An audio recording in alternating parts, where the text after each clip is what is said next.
આપણી આસપાસ રોજ મતલબ એટલી બધી ઘટનાઓ બને છે, પણ સવાલ એ છે કે શું એ બધી એકબીજા સાથે જોડાયેલી છે? બરાબર. આજે આપણે એ જ કડીઓ શોધવાનો પ્રયત્ન કરવાના છીએ. આપણી પાસે જે સ્રોતો છે એમાં ભારતની અર્થવ્યવસ્થા, પાણીનું વ્યવસ્થાપન, દેશની સુરક્ષા અને હા, સિનેમાની દુનિયા, આ બધા વિષયો છે. તો 30 નવેમ્બર અને 1 ડિસેમ્બર 2025 આ 2 દિવસોમાં એવું તે શું બન્યું જે દેશની દિશા નક્કી કરી શકે છે? ચાલો એને ઊંડાણથી સમજીએ. બિલકુલ.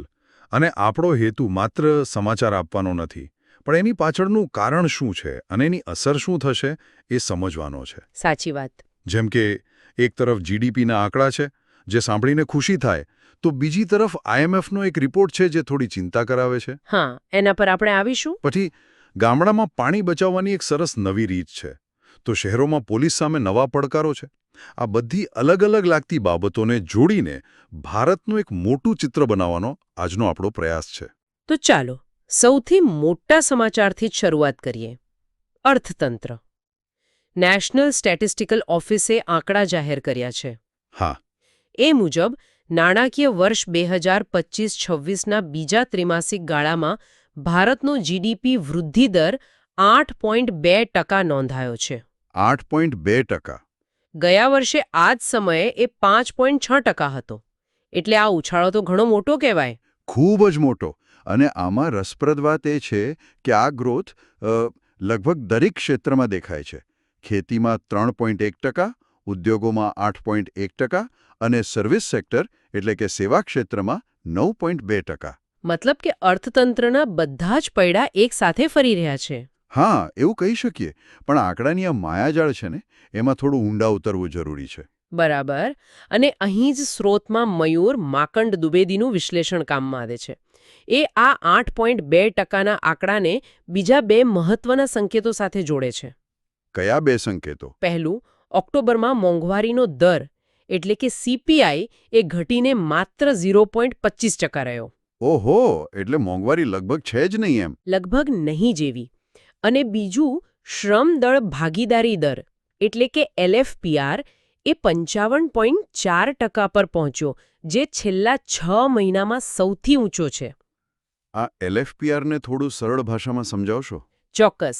LFPR એટલે દેશમાં જે લોકો કામ કરવા યોગ્ય છે એમાંથી કેટલા લોકો કાં તો નોકરી કરે છે અથવા તો સક્રિય રીતે નોકરી શોધી રહ્યા છે. અચ્છા. એટલે આ દર વધે એનો સીધો મતલબ એ છે કે લોકોને અર્થતંત્ર પર ભરોસો વધી રહ્યો છે. એમને લાગે છે કે નોકરી મળશે. એટલે આ ત્રણેય વસ્તુને સાથે જોઈએ તો? હા. વિકાસ પણ છે, રોજગારીની આશા પણ છે અને મોંઘવારી પણ કાબૂમાં છે. બરાબર. સ્રોતમાં આને રોજગાર સહિત અને ફુગાવા રહિત વિકાસ કયો છે. મતલબ એકદમ આદર્શ પરિસ્થિતિ. એક સપના જેવી સ્થિતિ કહી શકાય ભારતીય અર્થતંત્ર માટે. પણ અહીં જ વાર્તામાં એક મોટો વળાંક આવે છે. અને એ વળાંક છે IMF. હા. આ જ સમયે ઇન્ટરનેશનલ મોનેટરી ફંડ એટલે કે IMF ભારતની આંકડા ભેગા કરવાની અને વિશ્લેષણ કરવાની જે સિસ્ટમ છે એને C ગ્રેડ આપે છે. અને આ જ આખી વાતને ગૂંચવી નાખે છે. એક તરફ સરકાર કહે છે કે બધું બરાબર છે, જુઓ આંકડા. બીજી તરફ એક આંતરરાષ્ટ્રીય સંસ્થા એ આંકડા ભેગા કરવાની રીત પર જ સવાલ ઉઠાવે છે. તો હવે કોની વાત માનવી? ઉજવણી કરવી કે ચિંતા? એ જ તો સવાલ છે. જો કે સ્રોતમાં એક તર્ક એવો પણ છે કે IMF જે પદ્ધતિ પર આજે સવાલ ઉઠાવી રહ્યું છે એ કોઈ નવી નથી. વર્ષોથી એ જ પદ્ધતિ વપરાય છે. બરાબર. તો જો આજના આંકડા પર શંકા કરીએ તો પછી તો છેલ્લા 20-30 વર્ષના બધા જ આંકડા પર સવાલ ઉઠાવવો પડે. એ પણ સાચું. આ તો એક મોટી રાજકીય ચર્ચાનો વિષય બની શકે છે. બિલકુલ. પણ એક સામાન્ય માણસ તરીકે આપણે વિચારીએ તો સવાલ પદ્ધતિનો નથી. સવાલ એ છે કે આ 8.2%નો વિકાસ જમીન પર રોજિંદા જીવનમાં દેખાય છે કે નહીં? અને તમે એકદમ સાચા મુદ્દા પર આવ્યા. કારણ કે એક તરફ આપણે 8.2%ની ઉજવણી કરીએ છીએ, પણ એ જ સમયે દિલ્હી, મુંબઈ, અમદાવાદ મોટાભાગના શહેરો મોટાભાગના શહેરોનો એર ક્વોલિટી ઇન્ડેક્સ 200ને પાર કરી ગયો છે, જે ખૂબ ખરાબ ગણાય. તો સવાલ એ થાય કે આ કેવો વિકાસ છે, જેમાં પૈસા તો કદાચ વધી રહ્યા છે, પણ શુદ્ધ હવા ઘટી રહી છે. આ જે બેલેન્સ છે, જેની શોધ દરેક વિકાસશીલ દેશે કરવી પડે છે. વિકાસના આંકડા અને જીવનની ગુણવત્તા વચ્ચેનું સંતુલન. અને આ આપણને શાસનના એક બીજા પાસા પર લઈ જાય છે, પર્યાવરણ અને સંસાધનોનું વ્યવસ્થાપન. બરાબર. અને આ જ વિષય પર નવી દિલ્હીમાં એક મહત્વની સમિટ પણ યોજાઈ, વિઝન ફોર સુજલામ ભારત. હા, જલશક્તિ મંત્રાલય અને નીતિ આયોગે સાથે મળીને આયોજિત કરી. સ્ત્રોત કહે છે કે એનો મુખ્ય હેતુ બોટમ અપ એપ્રોચને પ્રોત્સાહન આપવાનો હતો. બોટમ અપ એપ્રોચ એટલે કે દિલ્હીમાં બેસીને ગામડા માટે નિયમો બનાવવાને બદલે ગામડાઓમાં જે સારા પ્રયોગો થઈ રહ્યા છે તેને સમજીને રાષ્ટ્રીય નીતિનો ભાગ બનાવવા. અચ્છા. અને આ સમિટમાં ગુજરાતના એક ખાસ મોડેલની ખૂબ ચર્ચા થઈ. વેડંચા મોડેલ. હા, વેડંચા મોડેલ. મેં પણ એના વિશે સાંભળ્યું. ફક્ત 6.5 લાખ રૂપિયામાં ગંદા પાણીને શુદ્ધ કરવાનો એક કુદરતી ઉપાય. પણ મારો સવાલ એ છે કે જો આ મોડેલ આટલું સરળ, સસ્તું અને અસરકારક છે, તો પછી આખા દેશના હજારો ગામડાઓમાં તે કેમ લાગુ નથી થતું? આને મોટા પાયે અમલમાં મૂકવામાં શું તકલીફ છે? આ બહુ જ સારો અને અગત્યનો સવાલ છે. જુઓ, પહેલી મુશ્કેલી છે જાગૃતિ અને ટ્રેનિંગનો અભાવ. સ્થાનિક લોકોને આ મોડેલ ચલાવવા માટે તાલીમ આપવી પડે. ઓકે. બીજું, દરેક ગામની ભૌગોલિક સ્થિતિ જુદી હોય એટલે મોડેલમાં નાના મોટા ફેરફાર કરવા પડે. અને ત્રીજું, અને કદાચ સૌથી મોટું, સરકારી તંત્રની ગતિ. એક ગામમાં સફળ થયેલા મોડેલને હજારો ગામો સુધી પહોંચાડવા માટે જે ઈચ્છાશક્તિ અને સંકલન જોઈએ એ ઘણીવાર જોવા નથી મળતું. જો કે 159 ગામોમાં પ્રક્રિયા શરૂ થઈ છે, જે એક સારી શરૂઆત છે. એટલે કે સ્થાનિક ઉકેલો અને રાષ્ટ્રીય નીતિ એ બે વચ્ચે હજી પણ થોડું અંતર છે, અને શાસનના આ પડકારો માત્ર પાણી પૂરતા નથી. ના, બિલકુલ નહીં. છત્તીસગઢના રાયપુરમાં દેશના તમામ ટોચના પોલીસ અધિકારીઓની 60મી પરિષદ યોજાઈ. હા, અને તેની થીમ હતી વિકસિત ભારત, સુરક્ષા પરિમાણો. અને અહીં પણ ટેકનોલોજી અને શાસન વચ્ચેના બેલેન્સનો મુદ્દો જ કેન્દ્રમાં હતો. ખાસ કરીને પોલીસિંગમાં આર્ટિફિશિયલ ઇન્ટેલિજન્સ એટલે કે AI ના ઉપયોગ પર ઘણી ચર્ચા થઈ. બરાબર. હવે AIનો ઉપયોગ એટલે ગુનાખોરી રોકવા માટે ફેસ રેકગ્નિશન, ડેટા એનાલિસિસ જેવી ટેકનોલોજી. સાંભળવામાં તો આ બધું બહુ હાઈટેક લાગે છે. લાગે જ. પણ શું તેનાથી સામાન્ય નાગરિકની પ્રાઇવસી અને સ્વતંત્રતા પર કોઈ જોખમ નથી? સ્રોતોમાં આ સંતુલન પર કોઈ વાત છે? બિલકુલ છે, અને એ જ આ પરિષદનો મુખ્ય મુદ્દો હતો. એક તરફ AI ગુનાખોરી રોકવામાં મદદ કરી શકે છે, ગુનાની આગાહી કરી શકે છે, પણ બીજી તરફ એના ડેટાનો દુરુપયોગ થવાનો અને ટેકનોલોજીના આધારે કોઈ નિર્દોષ વ્યક્તિને ટાર્ગેટ બનાવવાનો પણ મોટો ભય છે. આ તો ગંભીર વાત છે. એટલે જ સ્રોતો મુજબ પરિષદના રોડમેપનો મોટો ભાગ ટેકનોલોજીના ઉપયોગ માટે નૈતિક નિયમો અને કાયદાકીય માળખું બનાવવા પર કેન્દ્રિત હતો. ટેકનોલોજી તો એક સાધન છે, પણ તેનો ઉપયોગ કોણ અને કેવી રીતે કરે છે એના પર બધો આધાર છે. સાચી વાત. આંતરિક સુરક્ષાની સાથે સાથે બાહ્ય સુરક્ષા પણ એટલી જ જરૂરી છે, અને એ દિશામાં આત્મનિર્ભર ભારત તરફ એક મોટું પગલું લેવાયું. હા, ભારતીય નૌકાદળને INS તારાગીરી સોંપવામાં આવ્યું. પ્રોજેક્ટ 17A હેઠળનું ચોથું જહાજ. બરાબર.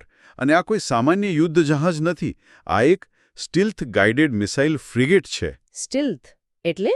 સ્ટીલ્થ એટલે એની બનાવટ એવી રીતે કરવામાં આવી છે કે તે દુશ્મનના રેડારમાં સરળતાથી દેખાતું નથી, છુપાઈને હુમલો કરી શકે છે.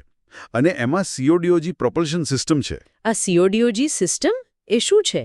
સામાન્ય માણસ માટે એનો શું અર્થ થાય? CODOG એટલે કમ્બાઇન્ડ ડીઝલ અથવા ગેસ. સરળ ભાષામાં કહીએ તો જહાજમાં બે પ્રકારના એન્જિન છે. અચ્છા. જ્યારે લાંબા અંતર સુધી શાંતિથી પેટ્રોલિંગ કરવું હોય ત્યારે તે ઓછું ઈંધણ વાપરતા ડીઝલ એન્જિન પર ચાલે. પણ જ્યારે યુદ્ધ જેવી સ્થિતિ હોય કે કોઈ દુશ્મનનો પીછો કરવાનો હોય ત્યારે તે વિમાનના એન્જિન જેવી શક્તિશાળી ગેસ ટર્બાઇન ચાલુ કરીને એકદમ જબરદસ્ત સ્પીડ પકડી શકે છે. વાહ! આ ટેકનોલોજી જહાજને બહુમુખી અને ઘાતક બનાવે છે.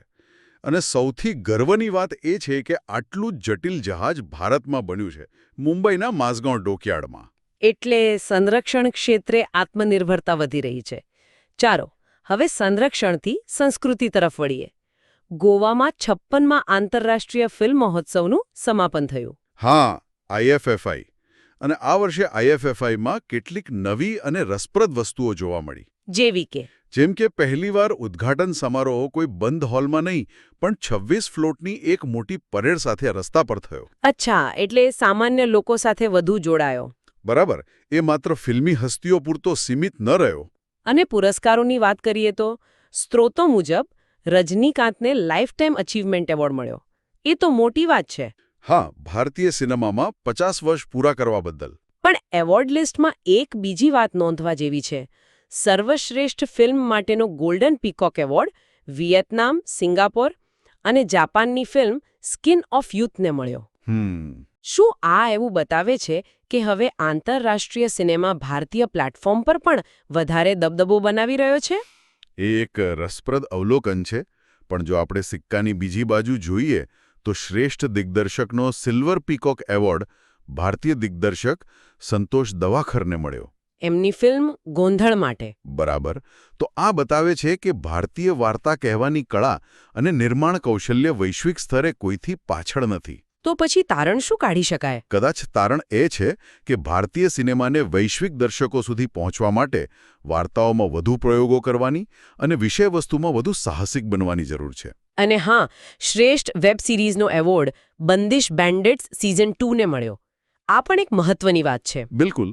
આ દર્શાવે છે કે હવે ઓટીટી પ્લેટફોર્મ પણ મુખ્યધારા સિનેમાનો એક અગત્યનો ભાગ બની ચૂક્યું છે. આ ફેસ્ટિવલ હવે માત્ર ફિલ્મોનું પ્રદર્શન નથી રહ્યો. આ બધી મોટી ઘટનાઓની વચ્ચે બે મહત્વપૂર્ણ સ્મૃતિ દિવસો પણ હતા. 30 નવેમ્બરે રાસાયણિક યુદ્ધના તમામ પીડિતો માટે સ્મૃતિ દિવસ અને 1 ડિસેમ્બરે વિશ્વ એઇડ્સ દિવસ. દિવસ આપણને યાદ અપાવે છે કે દેશની સાચી તાકાત માત્ર જીડીપીના આંકડામાં નથી, પણ તેના નાગરિકોના સ્વાસ્થ્ય અને કલ્યાણમાં છે. બરાબર. આ વર્ષની થીમ છે ઓવરકમિંગ disruption, transforming the AIDS response. એટલે કે મુશ્કેલીઓમાંથી બહાર આવીને એઇડ્સ સામેની લડતને નવી દિશા આપવી. અને આ વાત માત્ર એઇડ્સ જે નહીં પણ આપણે ચર્ચેલા દરેક પડકારને લાગુ પડે છે.